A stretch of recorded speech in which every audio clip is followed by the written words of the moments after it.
Hi, I'm Bill O'Reilly. Thanks for watching us tonight. As we continue our coverage of the Democratic National Convention, the theme this evening, Hillary Clinton's history of helping children and families. Now, that's not a child there. That is a Clinton advocate telling us why she is worthy to be president. Her husband, the former president, will be speaking in the 10 o'clock hour and will put forth the reasons why his wife should be president. Otherwise, the speaker is fairly low profile today, with the exception of actress Lena Dunham, the very liberal star of the cable program Girls. How Miss Dunham ties in with kids and families, I'm not quite sure, unless she's promoting tattoos for them. Anyway, let's not be catty. So onward to the talking points memo, countering Donald Trump. It's clear this convention is designed to portray Mr. Trump, who will join us in just a few moments, as a man unworthy of political office. To me, that's kind of a waste of time. Everybody knows Mr. Trump. Even the dimmest among us can formulate an opinion on his worthiness. What is important, however, is how the Democratic leadership is positioning the party. Last night, Michelle Obama said this. That is the story of this country. The story that has brought me to this stage tonight. The story of generations of people who felt the lash of bondage, the shame of servitude, the sting of segregation, but who kept on striving and hoping and doing what needed to be done so that today I wake up every morning in a house that was built by slaves. Don't let anyone ever tell you that this country isn't great, that somehow we need to make it great again, because this right now is the greatest country on earth. The First Lady directly repudiating the Republican mantra that the USA is in decline. By the way, I'll deal with Mrs. Obama's slave White House analysis in the tip of the day later on. Senator Elizabeth Warren also spoke last night. She had little to say other than Trump is bad and Hillary is good.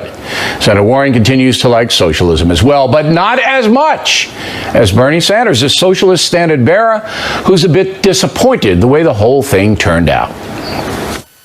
I understand that many people here in this convention hall and around the country are disappointed about the final results of the nominating process. I think it's fair to say that no one is more disappointed than I am.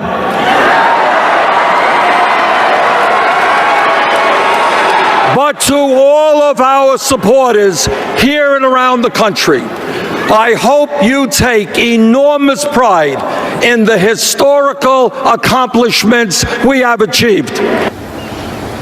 Talking Points is not quite sure what historical accomplishments have been achieved. But it is kind of stunning that about 43% of Democratic primary voters want a socialist in the White House. Again, that's not an accomplishment. That is a mystery. To be sure, Bernie Sanders is not a phony. He's a feisty, honest guy. But he would absolutely take over the private economy if he were president, telling each and every American what they can earn, what they can keep. Anyway, Bernie Sanders, history for the moment. And Hillary Clinton has received her party's nomination for president. The first American woman in history to do so. Like her or not, that is an accomplishment. But whether she can effectively counter Donald Trump is all that matters right now. And that's a memo. Now for the top story. Just a few hours ago, I spoke with Mr. Trump, who was in Florida.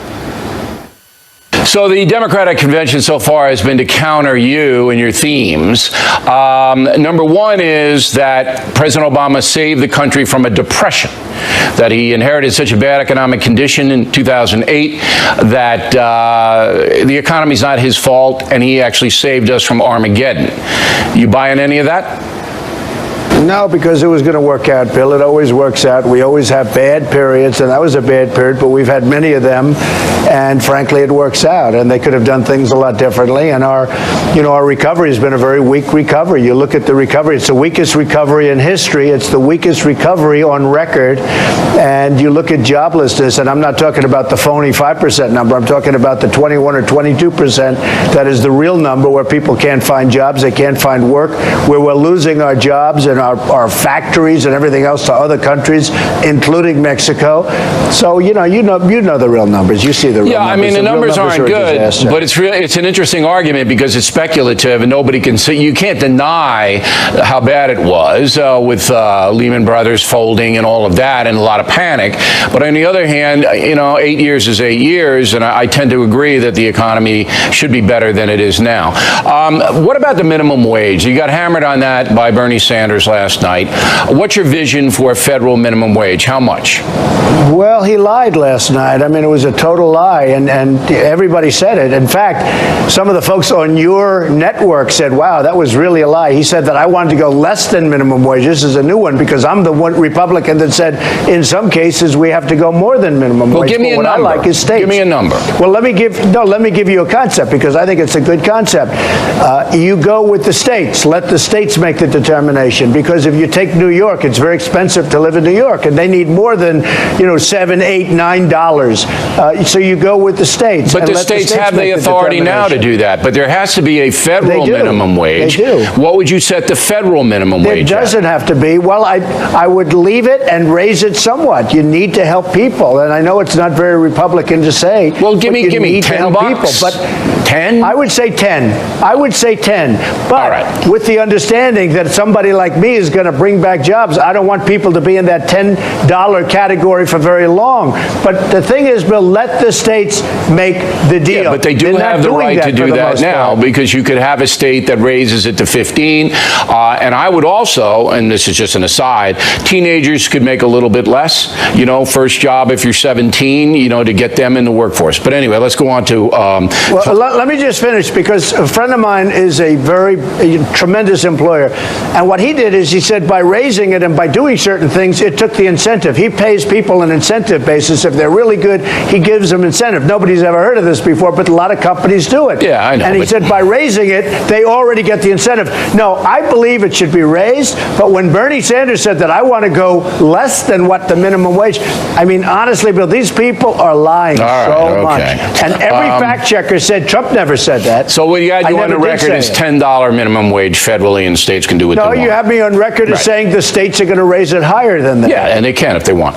Climate change. They said that you called climate change a hoax. Is that true? I want clean air and I want clean water. And if you look at what's going on in China and all of these other countries that talk, but they laugh behind our back at what we're doing, we want clean air, clean water. I've gotten many environmental awards. Believe me, I know what I'm talking about. But we have to have crystal clear water and crystal clean air. But did you ever call climate change a hoax? Well, I might have, because when I look at some of the things that are going on, in fact, if you look at Europe where they had their big summit a couple of years ago where people were sending out emails, scientists practically calling it a hoax, and they were laughing at it. So, yeah, I probably did. Do you believe that man-made fossil fuels and gases have eroded the environment so that the sun is more intense on Earth? Because that's the basic thing. Do you believe that's happening? Well, they're saying man-made, and I say it could have a minor impact, but nothing to what they're talking about. And what it's doing is putting us at a tremendous disadvantage as a country because other countries are not adhering to the rules. We are, and it makes it impossible for our businesses to compete. That's true. We're adhering to these very strict rules, and you look at China and you look at all of these other countries, practically all of them, they're not adhering to the rules, and our jobs are being jeopardized, and not being jeopardized, they're being taken away. Our companies are unable to compete. All right. NATO, you made some controversial comments. I just want you to clarify them because I hate taking it from the press because I agree with you that you're not going to get a fair shot in the press ever. So you got small countries in Eastern Europe that Putin might mess around with. That would trigger a response from the United States, and you kind of seem to indicate that maybe you wouldn't respond. Well, I think I've been treated fairly, reasonably on that, and the New York Times covered it fairly accurately, which is unusual for them because usually they don't. The fact is, we are protecting so many countries that are not paying for the protection. They're not living up to the bargain. They're not living up to their agreement. We have an agreement, and we're going to protect countries. And I like NATO. I like the concept of NATO, but it's obsolete because we don't cover terrorism. And I've been saying that for a while, and now all of a sudden, because I've been saying it, they have a division where they're going to start really covering but terrorism. I think that was because of me, not you. Well, wait a minute, Bill. Yeah, well, it was because of me. It wasn't because of you in this case, and you know that. And the other thing, and because it was obsolete. And now all of a sudden they have a division. They're going to start. No, wait a minute. When a country isn't paying us, and these are countries in some cases, in most cases, that have the ability to pay, and they're not paying because nobody's asking. We are funding 73% of the costs of NATO. So we're protecting all of these countries. They have an agreement to reimburse us and pay us, and they're not doing it. And if they're not going to do that, we have to seriously rethink at least those countries. It's very unfair. Right now, you have 5 countries that are paying their share. 5. Okay, I agree. Right. If they're not paying their share, then they get booted out of the alliance, and that's it. And you know what? Well, Bill, and you know what's been happening? People were saying, well, we have a treaty. Well, we do have a treaty. We have a treaty both ways. They're supposed to be paying. They're not paying. And the reason they're not paying because we're not asking for the money, and we are not in a. This isn't 40 years ago or 50 years ago where we can, do whatever we want to do. We owe $19 trillion. It's going to be $21 trillion very soon because of the horrible budget that was just made. We owe $19 trillion, and we're paying for all of these countries. They're not living up to their obligation, and then we're supposed to get into World War III. Now, let me just tell you, a lot of people, first they really didn't like what I was saying. Now, so many people are starting to agree with me. They're saying, you know what, Trump is right. Have to pay. And you watch. Hillary Clinton will now come out and say countries have to pay, and people are going to forget it. Just like she did today, NAFTA. Just like today, she came out today with NAFTA. I've been saying we got to renegotiate with NAFTA or we have to get out because they're taking our jobs. Today, for the first time out of all these years that she's worked on this, and her husband signed it, it's one of the worst things ever signed from an economic development standpoint. She came out today and said, well, we're going to have to start thinking about renegotiating our deals. I've been saying this for a long time. She just came out. And you know why? Because what I've been saying makes sense to a lot of people. But there's another reason, too. Get on that train pretty quickly. There's another reason. It's a SOP, S-O-P, to Bernie Sanders. And that brings me to my last question. Have you ever spoken to Bernie Sanders? You ever talked to him? No, I haven't. Never in your life talked to him? He's a tired man. He's exhausted. I think, frankly, in terms of his legacy, he's totally folded. He's not that much older than you, though. There's only maybe a 2 or 3 years. He's quite a bit older, but he wants to go home and he wants to go to bed. Honestly, for his legacy. How do you know if you've never spoken to him? How do you know he wants to go to bed? I think he's exhausted. Well, he's exhausted. You know what? For his legacy, he would have been better off playing it out. He's exhausted. He wants to go home and go to bed. But a lot of the Bernie Sanders people are going to come to me. You know why? Because I'm the best there is on trade, and I'm going to make new trade deals, and we're going to bring our jobs back to our country. All right. Well, we always appreciate you making time for us. You know how busy you are. We have your running mate, Mike Pence, on tomorrow, and that should be interesting. We'll get him to define his view of the world. All right, Mr. Trump, as always, thank you very much. Thank you very much. Thank you. Never boring. And again, Mike Pence will be with us on The Factor tomorrow evening. Next on The Rundown tonight. Why are the Democrats avoiding mentioning the ISIS terror group? And later, Waters asking Democrats about illegal immigration. Up ahead.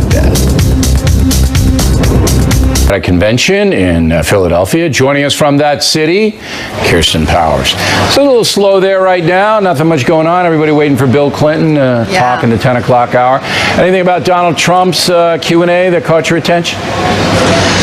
Well, I mean, I have to say I'm getting a little tired of this thing that he's doing, calling everybody tired. And so now he's saying Bernie Sanders is exhausted and he's tired. There's nothing to suggest that that's true. And he's saying this about Hillary Clinton, that she needs a nap. And by all accounts, they have more energy than probably anybody that we know. So, this kind of weird childish disses, I just think are getting a little humorous, though, don't you think? That Bernie's a little tired, needs a nap? Just a little little humorous? I don't think it's humorous. I mean, this is like the low energy Jeb thing. I don't think he's doing it to be humorous. I think he's trying to cast them as being old and tired. Yeah. And that's not true How of old is either of Bernie? them. Do you know? I think Bernie was He's 74, 75? Yeah, I think he's about 74, and he's, like I said, he has as much energy as anybody that I can think of. Yeah. No, Bernie has a lot of energy, that's for sure. You know what was interesting to me yesterday, and mostly today as well, although we haven't tallied it all up, no mention of ISIS, terrorism, even though there's a terrorist story in the news today. None. Yeah. Platform doesn't really deal with it. Nothing. It's like it doesn't exist, worldwide terrorism. What's that all about? Well, so I talked to the Clinton campaign, and what they said was last night wasn't about foreign policy. It was really focused much more on economic issues, but that coming up in other nights, probably tomorrow night, that they will talk about national security. I did ask, are you going to talk specifically about ISIS? And they said they couldn't say for sure whether they don't know. ISIS would be specifically named, but definitely national security would be talked about, because Hillary Clinton's going to be talking about how she's ready on day one and how dangerous but I mean, that's Donald a pretty Trump big. is. It's a pretty big issue. Wouldn't you like to hear what Lena Dunham thinks about ISIS? I mean, she spoke today. She could have thrown out a few pearls and what she would have done. Yeah, there doesn't seem to be a lot of focus on terrorism, and I'm trying to figure out what the platform is. You know, what the Democratic Party platform is. You're a Democrat. Do you know what it is? And defeating worldwide terrorism. Do you know what it is? Well, Hillary Clinton gave a speech yesterday and about her plans for combating ISIS, and essentially what she has said is not that different than one of the things Donald Trump has said, which is she's going to focus on intelligence gathering and trying to expand intelligence gathering. Unlike Trump, she does not say she's going to bomb the hell out of people, so she's not talking about any kind of military intervention, but that sees to be like the primary thing that she's focused on. Intelligence gathering. But what do you do with the intelligence if you don't have the will to use ground troops? So what good does it do? Well, I'm not convinced that Hillary Clinton doesn't have the will to use ground troops. Can you point to anything that's indicated she might? Just having followed her for the last 20 years, I have a pretty good sense that she likes military interventions like the Iraq War and like the Libya intervention. So she isn't somebody who's really hesitant, in my experience, unfortunately, to use troops. I'm sorry? You think she's going to be tougher than President Obama? Well, I mean, tougher is a value judgment, and it would suggest that it would somehow be better. More aggressive. More likely to use the military. I think that he's actually been pretty aggressive. We disagree about this a lot. In terms of using the drone warfare and expanding that war. But yes, my sense is if she thought there was public support, I think she's a pretty hawkish person, and I think it's one of my concerns about her, frankly. It'll be interesting to see in her speech if she gets specific, but I doubt it she will.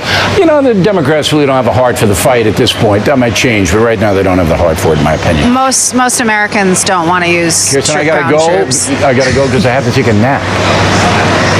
And now I say that about you all the time. You're very tired, Bill. And I'm old, and I need exhausted. a nap desperately. But I can't take a nap before I talk with Karl Rove, another old guy who's also in the city of brotherly love. So you got your little board there, don't you? Just show us. I know you have your little board there. I do. Okay. You want to see that board. You need that board. There it is. You want to see that board. So the board is basically, and don't bore us with the board, that's a little pun, spelled differently. The board basically says that Trump did get a bounce from the convention last week, right? He did get a bounce. But it's all over the place. Right. Let's be careful. We jumped on the CNN number, which shows him rising 6 and Hillary dropping 4 for a shift of 10 points.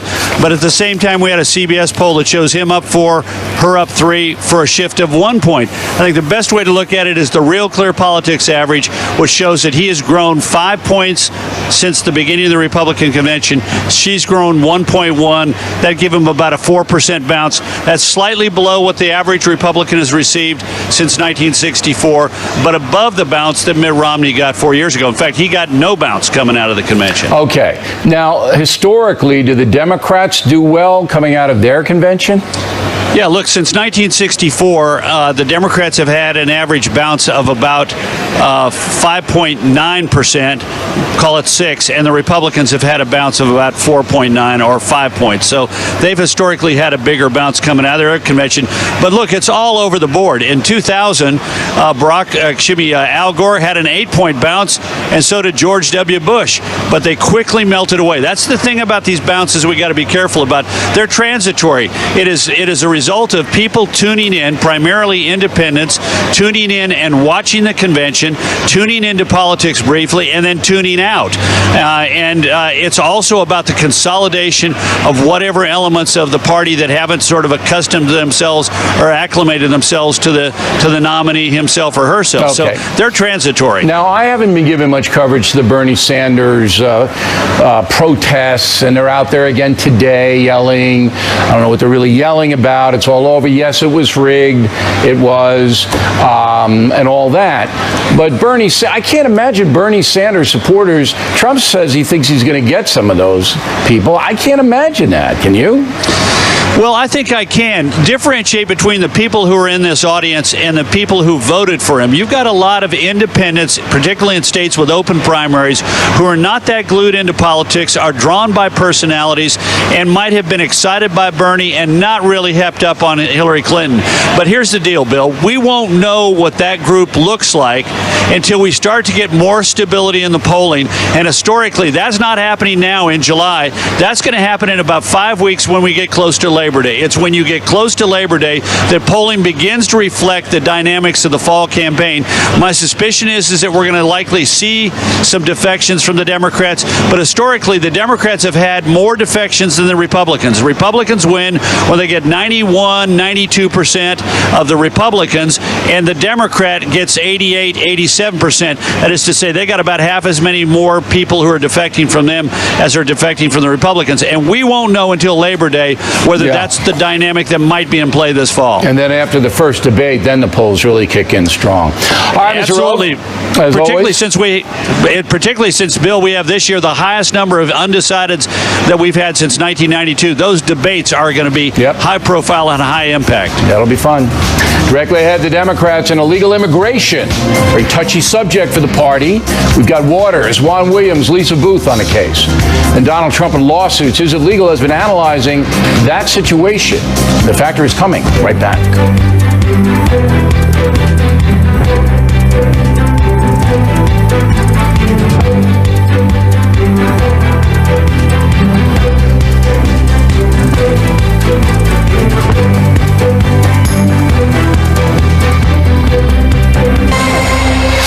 Campaign 2016 segment tonight. One of the big issues will be illegal immigration in the campaign. The Republican Party and Donald Trump support a massive wall on the southern border, as you know, and to some extent deportation of aliens in this country without documentation. Last night I talked with Congressman Luis Gutierrez about how he would secure the southern border. What's the Democratic Party's vision on securing the border? What are they going to do? Here's what we do, Bill. As part of immigration reform, we take those that are here in the country and we give them a background check. Opportunity. All right, but Congressman, that doesn't have anything to do with securing the border. Then it does. It does, Bill. Now I'm trying the third time, Congressman. How do you secure the southern border? What do you do? Here's what you do. You make sure that in our agricultural industry, and Bill, I've traveled to Florida, I've traveled to Georgia, I've traveled to California. You and I both know that there are millions of undocumented workers that work hard, sweat, toil every day to put the food we eat on our table. But today. You're not answering the question. I'm going to ask it the fourth time. I am.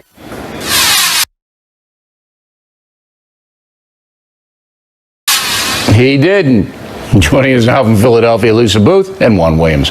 So what? I mean, the congressman is obviously dodging a very simple question. Why do you think he did that? Well, I think it's a symbolic issue for Republicans. It's pretty clear in the polls, 2/3 of Americans oppose a wall. But if you want an answer, and I think Bill O'Reilly deserves a concrete answer, I would say, guess what? We get more agents, we use high-resolution cameras, we use drones. But Bill, did you just change your name to Luis? been in bills. Did you just change your name? All right, now you're doing the same thing that Gutierrez did.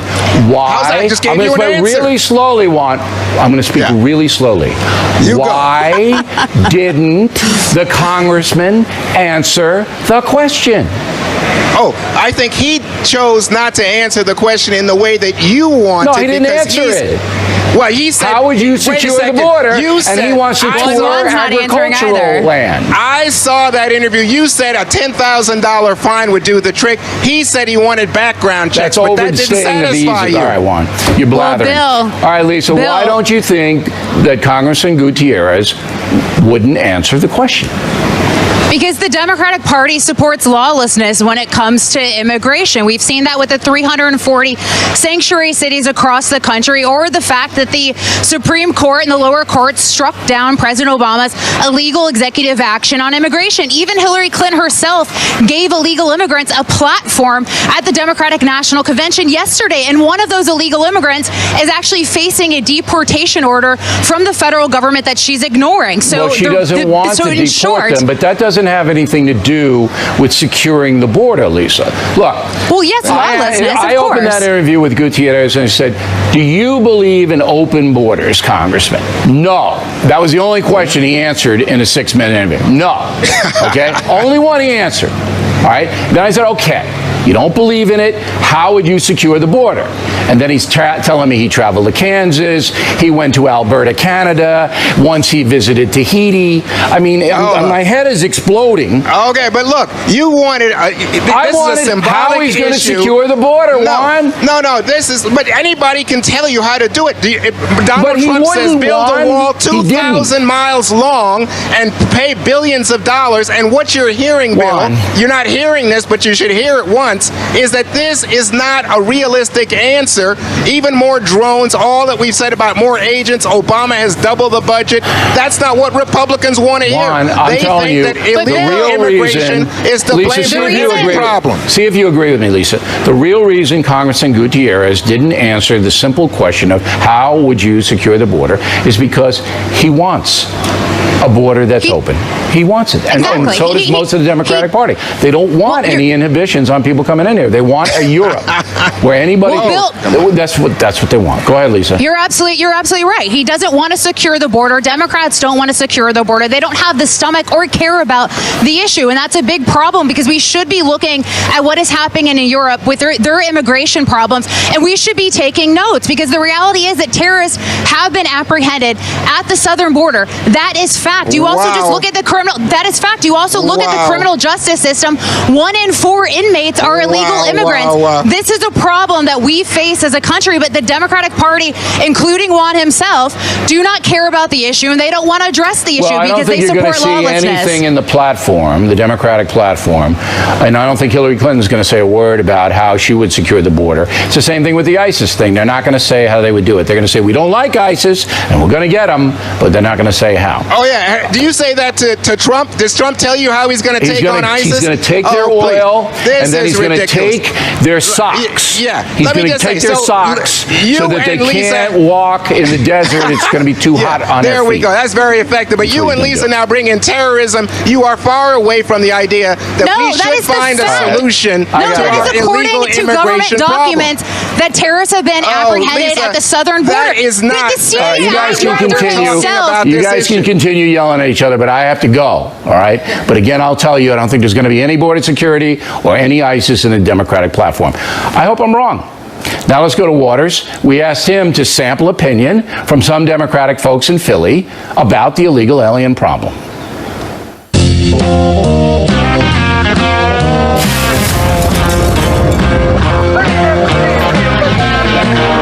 I love your hat. Thank you. My hat loves you. I can feel the love. It's mutual. You'll take it and like it. Do you support open borders? I believe in a borderless planet. I also believe in a commerce-free planet. It's all really a bunch of BS. Whoa, little fella, you're not speaking my language. I believe that people should come here and we should accept them with open arms. Our farmers wouldn't be able to survive without them. Are you talking about some dangerous people coming through the border? That's going to happen, and they're coming through anyways, but more so, good people are going to come through the borders. Educated people who want a better life for themselves. My parents came here, we overstayed our visa, and Ronald Reagan allowed us to be citizens. I just helped a couple people that just immigrated from Canada. What makes them not illegal immigrants? What about your girl in Canada? How do you have a country if you don't have a border? Very good. I'm glad you thought it over. Do you think a wall on the southern border would work? No. Why not?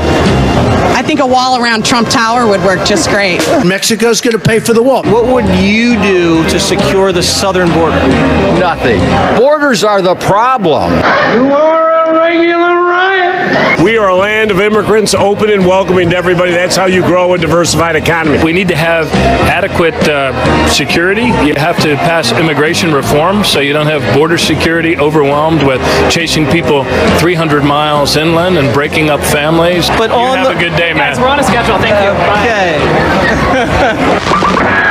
Illegal immigration is not a hot topic for me. This is, you want to ask me about Bernie policies, I'm all about that. The things that are important to Republicans are not important to me. Do you know who Kate Steinle was? I do not. There's a law called Kate's Law. So if you're an illegal immigrant and been deported and convicted of an aggravated felony, you're facing 5 years mandatory in prison. Do you support that? No. That's not cool. Yeah. You don't come here and hurt people. So you support keeping illegal alien felons out of the country? They're felons. I mean, if we can prove that. Illegal alien convicted of an aggravated felony who'd already been deported. I think this should mandatory minimum 5 years. Do you support that? I would not mind supporting something to that effect. Yay! I wouldn't. Many people say O'Reilly is a genius on Fox News. What do you think about that? Let's go, Jerry. Go! I think he has his moments. I think he's a pompous beep. Suit yourself. I'm easy. Do you know who I am? You're handsome. Come on, man. Do you know who I am? You're the guy who was standing outside the Hillary book signing. Is that you? No. So you excited to get your book signed by Hillary? I was busted. Do you know who I am? I haven't got a clue. I'm Waters, and this is my world. That means absolutely nothing to me.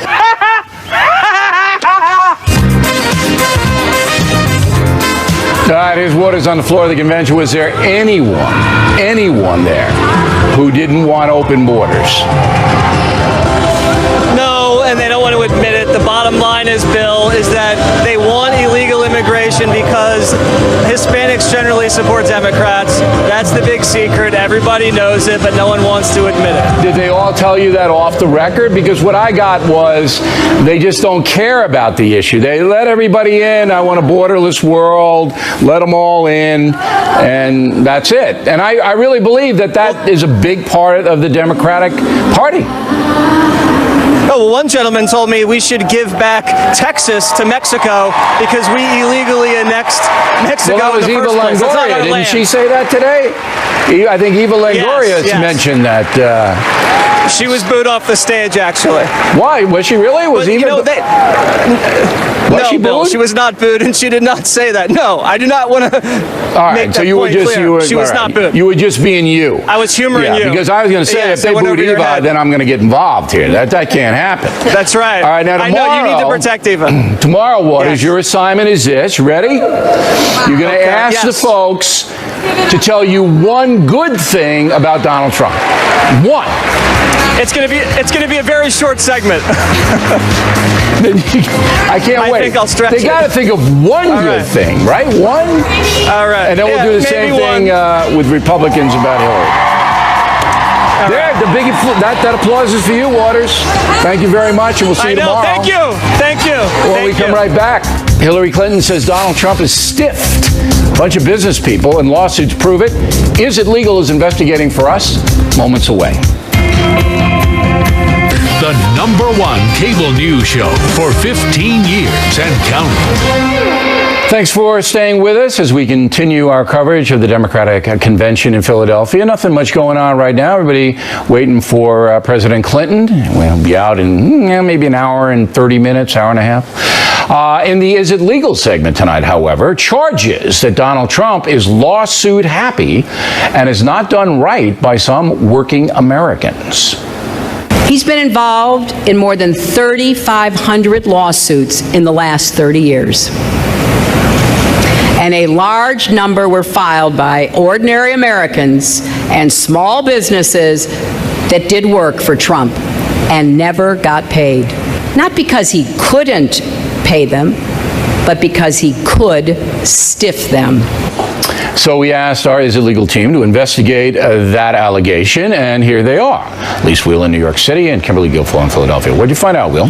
Let me break it down for you. He has been involved in 3,500 lawsuits over the last 30 years. He's been the plaintiff in 1,900 of those lawsuits. He's been the defendant in 1,450, bankruptcy suits or third-party suits in 150 of them. He's been victorious in 451. These are clear resolution suits. Right. A lot of times, they'll settle or you can't resolve them. He's been victorious in 451, and he's lost 38. So 451 to 38. He's ahead. By many, many, many. All right. Okay, let me go through a few more stats. Go ahead. This is very important. 500 have been dismissed. All right, so those are important stats. And 175 of them have been settled. Now, Mrs. Clinton talked about ordinary American lawsuits, all right? We were able to discover 60 ordinary American lawsuits. 60. Over a 30-year period. So that's just 2 a year. Well, it's 1.7 lawsuits a year. 1.7 lawsuits. I did the math. Okay. Right. I want you to stop you there because let the audience absorb what they've heard. Right. And now we'll go to Guilfoyle in Philadelphia for an extrapolation. Whoa, how about that, huh? Of what Wheel what Wheel just gave us. So what does this tell you? Well, this boils down to Donald Trump isn't afraid to use the American court system, yes, to advance his interests, but also to defend himself, which is his right to do so. And the majority of the cases have been coming from casinos, which you oftentimes have to use the court system in order to enforce a judgment when someone owes you money. So from our examination, it's pretty thorough. The majority of the 3,500 lawsuits come from 1,700 are casinos. 1,700? So that's more than 50%. Casinos. That's from people who lost money and didn't pay their debt. Correct. So it seems to me, and then personal injury suits are slip and fall at casinos or Mar-a-Lago, etc. I'm going to get accused of being, biased or whatever, but it seems to me that the charges against Trump here are really not true. That he's some kind of guy who's stiffing everybody. Just look at the numbers. Is that true or not? That is absolutely true. So, looking at the numbers, what Secretary Clinton implied in her speech really isn't the case. Exactly, it is not the case, and we're not being biased here. I'm just looking at the stats. Okay. Bill, based on the facts, it is a false and misleading statement. That's the facts. When you look at the breakdown, we want to be very precise because you know how vicious these people are. These people are the Fox haters. So we have found out that of the 3,500 Guilfoyle, more than half were casino beefs from people who didn't pay or fell down on their head. Only 60 over 30 years were workers who said Trump didn't pay me what I'm owed. Is that correct? Yes, that's correct. And when you look at this, it goes personal injury, real estate disputes 300, government and taxes 165, contract disputes 125 over 30 Don't overwhelm years. everybody. Don't overwhelm everybody. Now, one question for you real fast. Guilfoyle, thanks a lot. We appreciate it. Planned Parenthood, the two people who went undercover, right? Right. Charged in Harris County, Texas. That's Houston. Right. They've dropped the charges. Dropped the charges on a technicality in Texas that they really ran out of time, that the grand jury really ran out of time. It's a strange Texas law that when you have an investigation that goes on too long in a grand jury in Texas. They couldn't come to any conclusion whether they violated the law and they just by doing these stings on Planned Parenthood. Yes. And so they're in the clear? They're totally in the clear. Except in California, though. There's still something going on. Exactly. But in Texas, all the charges are I want to bring everybody up to date on that. Just happened today. Yes. Thank you very much. Gutfeld and McGurk on deck. Geraldo getting water dumped on him by protesters in Philly. We're going to show you the tape. Then the tip of the day on Michelle Obama's assertion that slaves built the White House. Upcoming.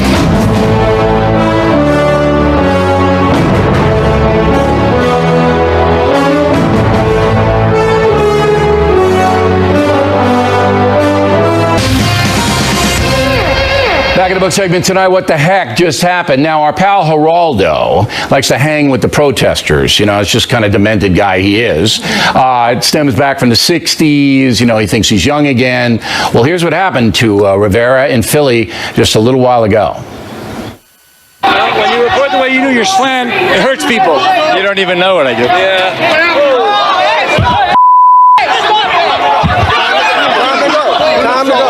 Time to go.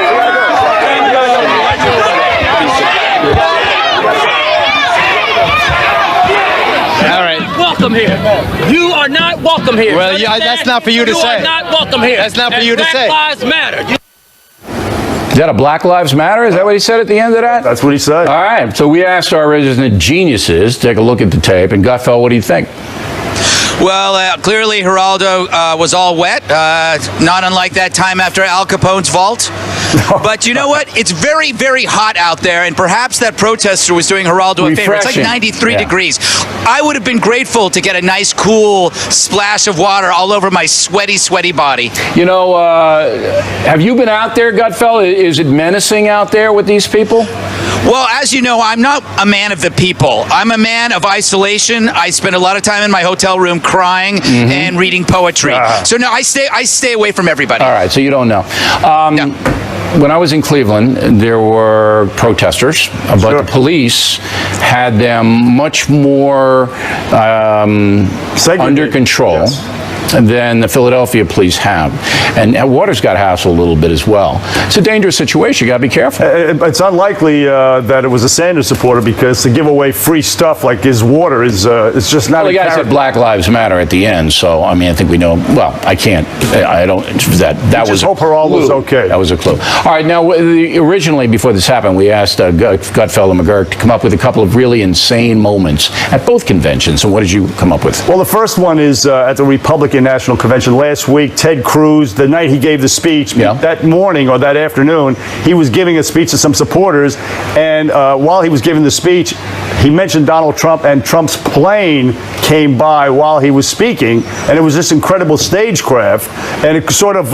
You think God did that? Yes, I think the deity. I think the deity is on Trump's side, but he's lucky in retrospect he didn't get strafed, and it foreshadowed what happened to him later when he was received like Bill Clinton at a Democratic rally, but exited like Bill Cosby at a feminist rally. Now, what did you pick up for crazy stuff at the conventions, Gutfeld? Last night, when Eva Longoria said, "We didn't cross the border crossed us." Imagine if somebody breaks into your house and says, "I didn't break into your house. The house broke into me." Or somebody steals your lunch from the workplace kitchen refrigerator. "Oh, I didn't steal your lunch. The lunch stole me." She just helped elect Donald Trump because she just said that our borders are illegitimate. Well, I think there's a beef that goes back to the Mexican War.